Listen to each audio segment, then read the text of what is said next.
नमस्कार, मी पुरुषोत्तम आवारे पाटील. आपण बघताय रोखोक. मित्रांनो, देशात लोकसभा निवडणुकांचा तिसरा टप्पा सुरू लागला आहे. त्या तिसऱ्या टप्प्यासाठी आज आपल्या देशात मतदान झालं. महाराष्ट्रामध्ये साधारणतः 11 जागांसाठी, लोकसभेच्या जागांसाठी तिसऱ्या टप्प्याचं मतदान झालं. देशभरात एकूणच उत्तर प्रदेशाच्या भरोशावर भारतीय जनता पार्टी गेली 10 वर्ष केंद्राच्या सत्तेमध्ये आल्याचं आपल्याला दिसते. ज्या उत्तर प्रदेशच्या भरोशावर भारतीय जनता पार्टी गेली 10 वर्ष या देशाच्या सत्तेत आहे. उत्तर प्रदेशात लोकसभेच्या 80 जागा येतात आणि या 80 जागांपैकी 70च्या जवळपास जागा घेऊन मागच्या टर्मला 2019ला भारतीय जनता पार्टी आणि मित्रपक्ष सत्तेत आले. याचा अर्थ असा आहे की उत्तर प्रदेश या राज्यातून जो पक्ष सर्वाधिक जागा घेऊन येईल किंवा तिथे जो प्रभावीपणे कामगिरी करेल तोच पक्ष केंद्राच्या सत्तेत येऊ शकतो. हे सगळं ओळखूनच की काय यावेळी काँग्रेसनं अत्यंत चांगली अशी व्यूहरचना केलेली आहे. काँग्रेसजवळ आतापर्यंत सोनिया गांधी ह्या गांधी परिवाराच्या सदस्य होत्या. त्यांचं वय, तब्येत वगैरे सगळं पाहता त्या लोकसभेच्या राजकारणापासून थोड्या दूर झाल्या, थेट राज्यसभेत गेल्या. दुसरे एक क्राऊड पुलर नेते जे होते ते आहेत राहुल गांधी. देशभरात त्यांनी भारत जोडो यात्रेच्या निमित्ताने एक स्वतःचा वेगळा परिचय दिला आणि राहुल गांधी कसे टोटलता बदललेले आहेत हेही त्यांनी या देशाला दाखवून दिलेलं आहे.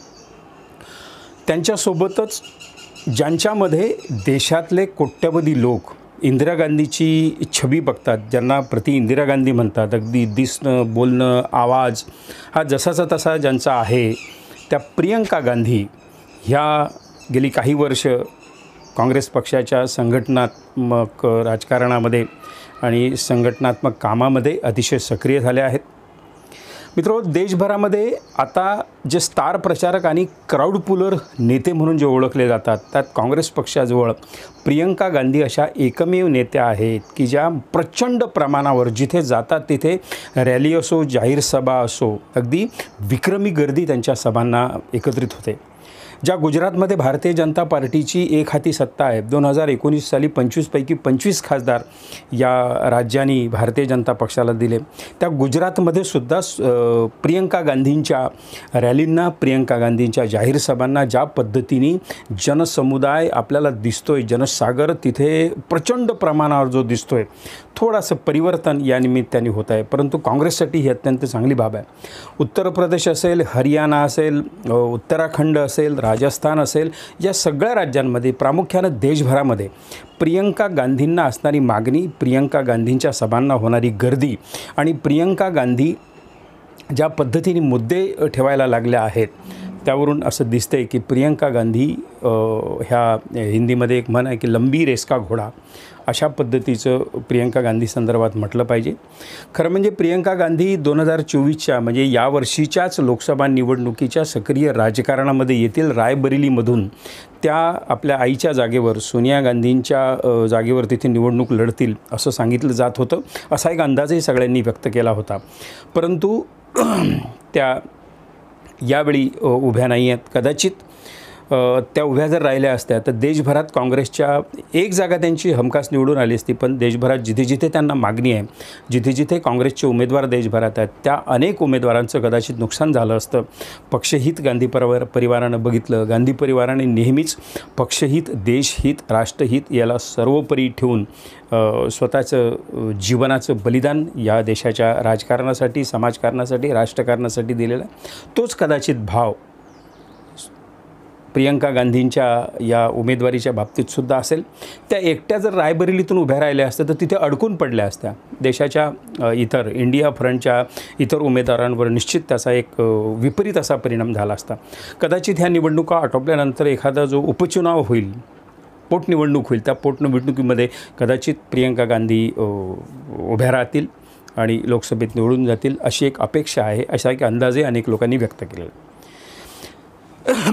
मित्रांनो, प्रियंका गांधी यांची भाषणं जर आपण ऐकली अगदी फतेपूर सिक्रीपासून राजस्थानातल्या वेगवेगळ्या रॅलींमधलं, जनसभांमधलं, दक्षिणेकडच्या राज्यांमधलं, तर त्यात एक प्रामुख्यानं फरक दिसते की राहुल गांधी आणि प्रियंका गांधी यांच्या भाषणशैलीमध्ये, विचार करण्याच्या शैलीमध्ये जमीन अस्मानचा फरक आपल्याला जाणवतो आहे.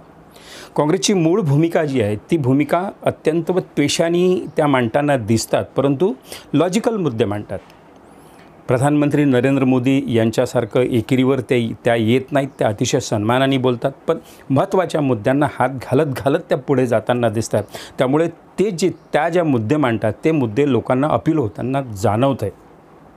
इंदिरा गांधींच्या सभा ज्यांनी पाहिल्या असतील, 70च्या वर ज्यांचं वय असेल, 65च्या वर ज्यांचं वय असेल, त्या लोकांना आठवत असेल की इंदिरा गांधीसुद्धा सभेमध्ये जशा पद्धतीने बोलत होत्या, लोकांशी डायलॉग साधत होत्या आणि छोटे छोटे लॉजिकल मुद्दे लोकांमध्ये टाकत होत्या, त्यांच्या मेंदूमध्ये पेरत होत्या. त्याच पद्धतीची एकूण वक्तृत्व शैली प्रियंका गांधी यांना लाभलेली आहे. त्यामुळे अधिक लोकप्रियता आणि प्रियंका गांधीचा विचार करतात, त्या सामान्य माणसाचा विचार करतात, तरुणांशी सुद्धा त्या तरुणाच्या पातळीवर येऊन बोलतात, वृद्धांशी बोलतात, लोकांशी सतत संपर्क साधणं हे गांधी परिवाराचं एक स्टाईल आहे. इंदिरा गांधींपासून, राजीव गांधींपासून ज्या ज्या प्रदेशात त्या दौऱ्यावर जातात, त्या प्रदेशातल्या छोटे कारागीर असतील, समाजातले वेगवेगळे घटक असतील, त्या सगळ्या घटकांना भेटून त्यांच्याशी चर्चा करून त्या चर्चेतनं जे काही जमा होते ते जाहीर सभांच्या रूपाने मांडणं ही गांधी परिवाराच्या सगळ्या नेत्यांची खासियत आहे. हीच खासियत प्रामुख्यानं प्रियंका गांधींच्या बोलण्यातून, त्यांच्या काम करण्याच्या पद्धतीतून दिसते. म्हणूनच प्रियंका गांधीच्या सभांना लाखोंची गर्दी व्हायला लागली आहे.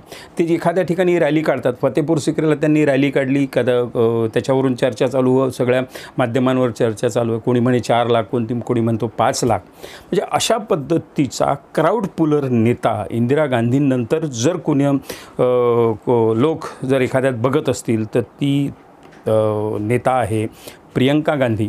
आणि प्रियंका गांधी ह्या खरोखर उद्याच्या आपल्या देशाच्या नेत्या आहेत. कुणी याला आता गांधी नेहरू परिवाराच्या प्रेमात पडणं म्हणा किंवा जे काही असेल ते, शेवटी राजेशाही पद्धती, एखादं घराणेशाही, त्याला दीर्घकाळ आपल्याकडे अधिक लोकप्रियता लाभलेली आपल्याला दिसतं आहे. तेच काम कदाचित आपण करतोय की काय अशी भीती वाटूनही जे वास्तव आहे ते वास्तव आहे. आज आपण ज्या पद्धतीने राहुल गांधींचा प्रतिसाद जो पूर्वीपेक्षा अधिक वाढलेला दिसतो, प्रियंका गांधींचा प्रतिसाद तर विक्रमी पद्धतीने वाढलेला दिसतो. त्याचा फायदा इंडिया फ्रंटला, काँग्रेसच्या उमेदवारांना आणि भारतीय जनता पार्टीच्या विरोधातली अधिक तीव्र करण्यासाठी त्याचा संबंध फायदा होत आहे. प्रियंका गांधी फार ज्याला अत्यंत जहरी टीका म्हणतात, या जहरी टीका करण्याच्या त्या भानगडीत पडत नाहीत, परंतु मूलभूत प्रश्न विचारात लोकांच्या मनात विचारचक्र जागवण्याचं ते काम करत आहेत. आणि असंच जर पुढे राहिलं, आजच्या घडीला लोकसभा 2024 याचा जो प्रचार तिसऱ्या टप्प्याचा जो आटोपला आहे, तर तिसऱ्या टप्प्यापर्यंत मैदान मारून नेण्याचं काम प्रियंका गांधींनी पूर्ण केलं आहे, हे मी खात्रीने सांगू शकतो. इतरही अनेक माध्यमं तुम्ही बघितली असतील. खरं तर मुख्य प्रवाहातली जी माध्यमं आहेत, जी जाहिरातीच्या रतीबाणी संपूर्णतः भारतीय जनता पार्टीने खिशात टाकलेली आहेत, ते वस्तुस्थिती तुमच्यापर्यंत पोहोचू देत नाहीत. परंतु छोटे त्या प्रदेशातले यूट्यूब चॅनल जे आहेत ते त्या यूट्यूब चॅनलवर वस्तुस्थिती तुम्हाला माहीत होते, सत्य रिपोर्टिंग तुमच्यापर्यंत येतं. ते रिपोर्टिंग आपण अनेकदा बघतो, त्याच्यातून हे लक्षात येतं की कशा पद्धतीची प्रचंड लाट, एक मोठी वेव या निमित्ताने प्रियंका गांधींच्या बाजूनी निर्माण झालेली आहे, इंडिया फ्रंटच्या बाजूने निर्माण झालेली आहे. आता जे तिसऱ्या टप्प्याचं जे मतदान होते, या तिन्ही टप्प्याच्या मतदानामध्ये भारतीय जनता पक्षाच्या विरोधात वातावरण सगळं गेलेलं आहे. लोकांनी इंडिया फ्रंटला आणि त्या ठिकाणी जो उमेदवार भारतीय जनता पार्टीचा पराभव करून त्यांना पाडू शकतो, त्यांचा पराभव करू शकतो, त्यांचा पराजय करू शकतो, अशा उमेदवाराला त्यांनी मतदान केलेलंचा कल आपल्याला एकंदरीत दिसते आहे. आणखी काही टप्पे बाकी आहेत. महाराष्ट्रामध्ये आणखी 2 टप्पे बाकी आहेत, इतर ठिकाणांमध्ये आणखी 4 टप्पे बाकी आहेत. या सबंध टप्प्यामध्ये हाच जर ट्रेंड राहिला तर अबकी बार 400 पार ही घोषणा केवळ घोषणा राहील. प्रत्यक्षात 200 ते 250 जागांच्या पलीकडे भारतीय जनता पार्टीला जाता येणार नाही. ज्या पद्धतीने उन्मत्तपणे सत्तेचा गैरवापर करून काँग्रेसच्या उमेदवारांना वेळप्रसंगी सामदाम दंडभेद नीती वापरून फोडून तोडून ज्या पद्धतीने त्या मतदारसंघाचा निवडणूक बिनविरोध केली जाते, आतापर्यंत 2 ते 3 ठिकाणी हा प्रयत्न झालेला आहे. भारतीय जनता पार्टी ते मांजर आहे की जे डोळे लावून दूध पितं आहे. त्याला वाटते आपण डोळे लावून दूध पितो म्हणजे कोणाला काही दिसत नाही, परंतु भारतातला चाणाक्ष मतदार अगदी शंभळ्या पोरालासुद्धा ही उन्मत्तशाही, ही दादागिरी सगळी दिसते आहे की कशा पद्धतीने हे सगळं सुरू आहे. त्यामुळे त्याची एक चीड लोकांच्या मनामध्ये निर्माण झालेली आहे आणि ही चीड आतापर्यंतच्या 3 तिसऱ्या टप्प्यामध्ये मतदानाच्या माध्यमातून लोकांनी बाहेर काढलेली आहे. आणि हे अशाच पद्धतीचं जर राहिलं, यांची मुजुरी कायम राहिली तर शेवटच्या टप्प्यापर्यंत भारतीय जनता पार्टीचा देशातून संपूर्ण पराभव झालेला आपल्याला दिसेल. महाराष्ट्रामध्ये तो दिसतो आहे स्पष्टपणे, म्हणून मोदींच्या महाराष्ट्रातल्या सभा वाढल्या आहेत. म्हणजे देशाचा पंतप्रधान महाराष्ट्रासारख्या एखाद्या राज्यामध्ये 10 ते 12 सभा जर घेत असेल, त्याचा अर्थ त्यांच्या पायाखालची वाळू सरकलेली आहे आणि त्यांना ही जाणीव झालेली आहे. कारण ते हुशार लोक आहेत. ते वेगवेगळ्या पद्धतीनं आपल्या यंत्रणेच्या माध्यमातून सर्वे करतात आणि त्या सर्वेतून त्यांना दिसतं आहे की पायाखालची वाळू सरकलेली आहे, त्यामुळे तिथे जाण्याची गरज आहे. म्हणून वारंवार महाराष्ट्रामध्ये मोदी शहा येत आहेत. परंतु कितीही ते आले तरीही आता मात्र त्यांची डाळ अजिबात शिजणार नाही. महाराष्ट्राच्या बाहेर जिथे जिथे प्रियंका गांधी, राहुल गांधी जात आहेत त्या सगळ्यांना उत्तम प्रतिसाद मिळतो आहे. आणि प्रियंका ही देशाची उद्याची नेतृत्व, आपल्या देशाचं नेतृत्व म्हणून ज्या पद्धतीने उभरते आहे, प्रियंकाच्या प्रती ते नेतृत्व आपल्याला बघायला काही हरकत नाही. मित्रहो, आतापुरती एवढंच. हा व्हिडिओ आवडला असेल तर रोखठोक या चॅनलला सबस्क्राईब करा आणि ह्या व्हिडिओला लाईक आणि शेअरसुद्धा करा. नमस्कार.